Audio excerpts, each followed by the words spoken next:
experiment, pulse code modulation technique.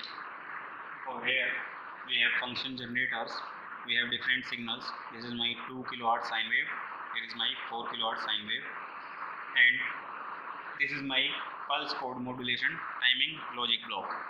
This is my start conversion.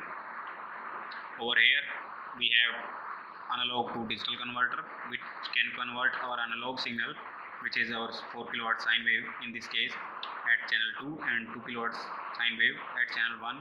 It is converted into digital signal, and here we have end of conversion, and it is connected to our error check code logic and latch circuit.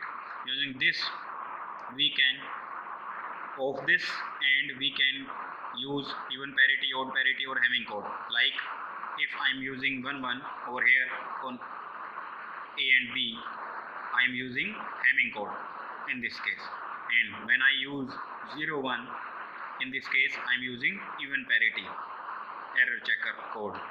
Okay, so then we have a parallel to serial converter, and this is my output of pulse code modulator as shown in DSO.